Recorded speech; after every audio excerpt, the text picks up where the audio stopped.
Shalom Bapak Ibu jemaat yang terkasih di dalam Tuhan. Berbahagia sekali jika saat ini kita boleh kembali berjumpa di dalam ibadah hari Minggu kita. Dan kita boleh beribadah walaupun sebagian dari kita masih harus beribadah di rumah masing-masing. Dan saat ini Bapak Ibu jemaat, Tuhan akan menyapa kita melalui pemberitaan firman-Nya. Mari sebelum kita membaca dan kita merenungkan akan kebenaran firman Tuhan, terlebih dahulu kita akan berdoa untuk memohon bimbingan kuasa Roh Kudus di dalam pemberitaan firman pada saat ini. Mari Bapak Ibu jemaat kita berdoa.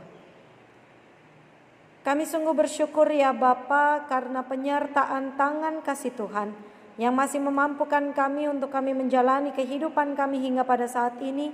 Dan di hari Minggu yang begitu indah ini ya Bapa, kami boleh beribadah bersama, memuji memuliakan nama Tuhan di dalam ibadah hari Minggu kami pada saat ini.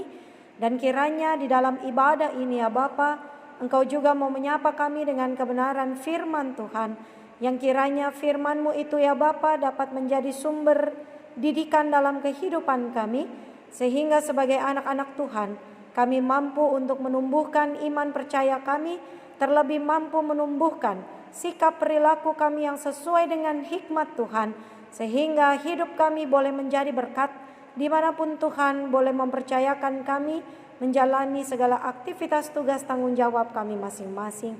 Karena itu ya Bapa, berfirmanlah, kami semua anak-anak-Mu telah siap sedia untuk membaca, mendengar, bahkan merenungkan akan kebenaran firman Tuhan. Amin. Ya Bapak Ibu jemaat yang terkasih di dalam Tuhan, pembacaan kita pada saat ini di hari Minggu ke-17 sesudah Pentakosta terambil dari kitab Amsal pasalnya yang ke-23 ayatnya yang ke-12. Kitab Amsal pasal 23 ayatnya yang ke-12. Saya akan membacakannya untuk kita bersama. Demikianlah firman Tuhan. Arahkanlah perhatianmu kepada didikan dan telingamu kepada kata-kata pengetahuan. Sedemikian jauh pembacaan firman Tuhan. Terpujilah Kristus. Haleluya. Ya Bapak Ibu jemaat yang terkasih di dalam Tuhan, setujukah Bapak Ibu jika saya berkata masa depan anak-anak kita itu tergantung dari orang tuanya masing-masing? Kenapa saya menyatakan hal demikian? Karena kita tahu sebagaimana anak kita akan kita arahkan atau anak kita akan mengarah ke arah yang mana, itu semua adalah menjadi tugas tanggung jawab dari orang tua yang dipercayakan untuk memiliki anak-anak dalam kehidupan rumah tangga mereka. Nah Bapak Ibu jemaat yang terkasih, kalau kita mau berharap anak-anak kita sukses, maka pasti kita harus mengisi mereka dengan hal-hal yang baik, dengan hal-hal yang akan memacu diri mereka untuk menjadi orang-orang yang berhasil di masa yang akan datang. Namun kalau kita mendidik mereka atau mungkin dalam kehidupan keluarga kita cenderung gitu ya, cenderung lebih cuek atau cenderung lebih tidak peduli dengan kehidupan anak-anak, atau bahkan membiarkan mereka bertumbuh sendiri dengan pikiran mereka masing-masing, maka jangan disalahkan kalau anak-anak nantinya akan bertumbuh menjadi anak-anak yang mungkin gitu ya, entah itu gagal, entah itu keras kepala, ataupun menjadi anak-anak yang tidak bertanggung jawab dalam kehidupan mereka. Nah Bapak Ibu jemaat yang terkasih di dalam Tuhan, pembacaan kitab Amsal menutup perenungan kita yang kita mulai di sepanjang bulan September ini, sebagaimana yang sudah juga saya nyatakan di minggu yang lalu, bahwa di sepanjang bulan September ini kita lebih banyak melihat atau lebih banyak belajar tentang anak-anak kita yang adalah masa depan gitu ya di dalam kehidupan kita. Anak-anak yang kita harapkan menjadi generasi-generasi penerus, itulah yang kita bicarakan di sepanjang bulan September ini di dalam perenungan-perenungan kita di GPIB.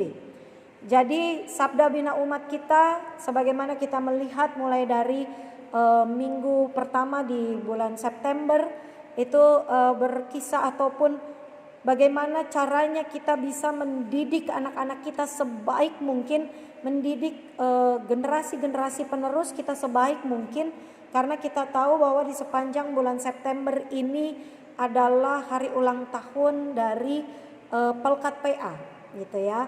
Jadi pada hari ini kita juga mencapai puncak di mana kita merenungkan kembali bagaimana cara ataupun metode yang tepat untuk mendidik anak-anak kita di dalam kehidupan mereka.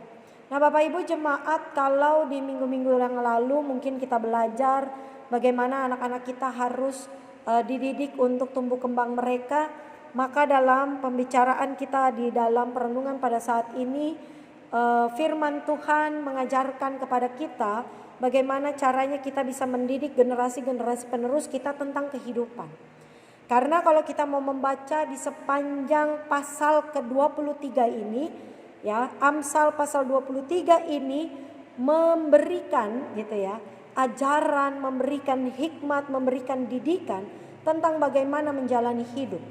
Ya, kalau kita mau melihat mulai dari ayat yang pertama, itu adalah bagaimana kita berhadapan dengan para pembesar-pembesar gitu ya, orang-orang yang mungkin bisa dikatakan pemimpin-pemimpin dalam kehidupan kita. Terus kemudian di bagian yang kedua ada bicara tentang upaya untuk menjadi kaya. Kemudian di bagian yang ketiga bagaimana bicara tentang makan roti orang kikir. Kemudian di bagian yang terakhir berbicara dengan orang bebal. Nah, hikmat-hikmat yang diajarkan di dalam Amsal pasal 23 ini Bapak Ibu adalah hikmat bagaimana menghadapi kehidupan ini. Nah, kemudian di dalam pembacaan kita pada saat ini yang hanya satu ayat saja, itu adalah bagaimana kita bisa mengarahkan anak-anak kita dalam kehidupan ini atau memaknai kehidupan mereka dengan ajaran yang baik. Jadi di ayat yang ke-12 dikatakan, arahkanlah perhatianmu kepada didikan dan telingamu kepada kata-kata pengetahuan. Nah, Bapak Ibu jemaat yang terkasih, kita tahu bahwa didikan itu berbeda dengan pengetahuan.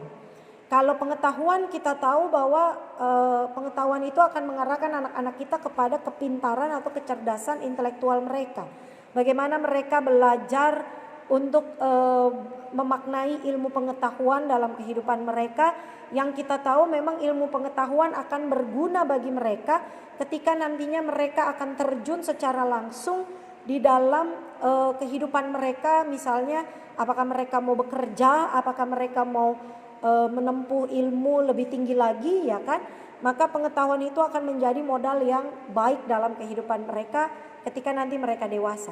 Nah, kalau didikan Bapak Ibu jemaat yang terkasih, didikan itu lebih mengarahkan kepada bagaimana anak-anak kita ini bertumbuh dengan sifat, perilaku, sikap ataupun tata cara kehidupan mereka yang baik, gitu ya. Makanya ketika kita membaca ayat yang ke-12 ini, ya, penulis kitab Amsal lebih menekankan kepada yang pertama, ya kan, arahkanlah perhatianmu secara khusus kepada didikan. Jadi penulis kitab Amsal ini mau mengarahkan bahwa didikan itu akan jauh lebih berharga dan berguna, ya kan, di dalam kehidupan anak-anak ketika nanti mereka akan bertumbuh dan berkembang. Ya, bukannya dibilang pengetahuan itu tidak baik, tetapi didikan itu harus istilahnya ditempatkan menjadi urutan yang pertama, kira-kira demikian. Kemudian kita lihat setelah itu baru penulis kitab Amsal menyatakan dan telingamu kepada kata-kata pengetahuan. Ya, jadi setelah didikan baru anak-anak kita ini akan kita isi juga dengan pengetahuan. Namun hal yang paling mendasar adalah bagaimana didikan itu, bagaimana teladan dalam sifat, sikap dan perilaku anak-anak itu menjadi sesuatu yang terutama dalam kehidupan anak-anak. Karena ketika mereka bertumbuh berkembang nanti, ya kan, kalau mereka tidak memiliki sifat yang baik, percuma mereka memiliki pendidikan yang tinggi, gitu ya Bapak Ibu jemaat. Jadi percuma mereka punya pendidikan yang tinggi, mungkin mereka bersekolah sampai S2, S3, namun kalau sifat dan perilaku mereka tidak baik, maka mereka tidak akan menjalani atau menghadapi kehidupan ini dengan baik. Mereka tidak akan bisa berhadapan dengan orang-orang lain dengan bisa dibilang dengan kenyamanan, ketentraman gitu ya di antara hubungan dirinya ataupun dengan orang lain gitu Bapak Ibu. Jadi memang didikan ini menjadi suatu hal yang terutama gitu ya. Bisa dibilang kalau bisa inilah yang lebih utama kita hadirkan dalam kehidupan anak-anak dibandingkan kita memikirkan tentang bagaimana pengetahuan mereka. Jadi Bapak Ibu jemaat ya, kalaupun mereka harus menempuh pendidikan mereka, pengetahuan mereka hanya dalam misalnya hanya lulusan SMP ataupun hanya lulusan SMA. Namun kalau kita mampu mendidik mereka dengan hikmat bahkan kebijaksanaan, mereka boleh memiliki sifat yang baik, mereka boleh memiliki sikap yang baik, mereka boleh memiliki perilaku yang baik, mereka boleh bisa menghormati orang lain, mereka bisa sungguh-sungguh peduli, mereka punya rasa empati, mereka tahu siapa dirinya, mereka bisa berhadapan dengan orang lain dengan baik, maka mereka pasti juga akan menjadi orang yang sukses dan berhasil. Coba Bapak Ibu lihat salah satu menteri di kabinet yang sebelumnya, ya, Menteri Susi. Kita tahu Menteri Susi Pujiastuti, mantan Menteri Perikanan gitu ya. Dia bukan lulusan tinggi, sekolahnya bukannya lulusan tinggi gitu ya. Dia hanya lulusan SMP. Tetapi lihatlah bagaimana dia bisa membawa dirinya, dia bisa akhirnya bisa menjadi orang yang sukses, bisa menjadi menteri yang sukses, bisa dikatakan salah satu menteri yang dipandang bukan cuma di Indonesia bahkan di seluruh dunia, ya, bukan karena bukan karena pengetahuannya, tapi karena dia mampu membawa dirinya dengan baik. Dia tahu apa yang harus dia kerjakan dalam hidupnya. Dia tahu ketika dia diberikan pekerjaan, saya harus bertanggung jawab secara penuh terhadap pekerjaan itu. Itu semua bukan bersumber dari pengetahuan Bapak Ibu jemaat, tapi itu semua bersumber dari didikan. Ya, jadi didikan yang baik akan membentuk anak-anak kita bertanggung jawab. Didikan yang baik akan membentuk anak-anak kita berbuat baik. Didikan yang baik akan membentuk anak-anak kita ini mampu bersikap yang baik dalam kehidupannya. Sehingga kesuksesan pasti akan diraih. Walaupun mungkin dia hanya lulusan SMP, mungkin juga hanya lulusan SD, tapi kalau dia punya sikap dan perilaku, ya kan, sifat yang baik dalam kehidupannya, maka dia juga akan bertumbuh menjadi anak-anak yang berhasil dan sukses. Karena itu Bapak Ibu jemaat, kembali lagi diingatkan dalam kehidupan kita, ya kan, untuk memberikan didikan yang baik tidak bisa kita bergantung kepada orang lain, apalagi bergantung kepada gadget, ya kan. Kita biarkan anak-anak kita terbuai dengan YouTube ataupun mereka belajar sendiri dengan gadget mereka, ya kan. Kita tidak bisa mengandalkan itu.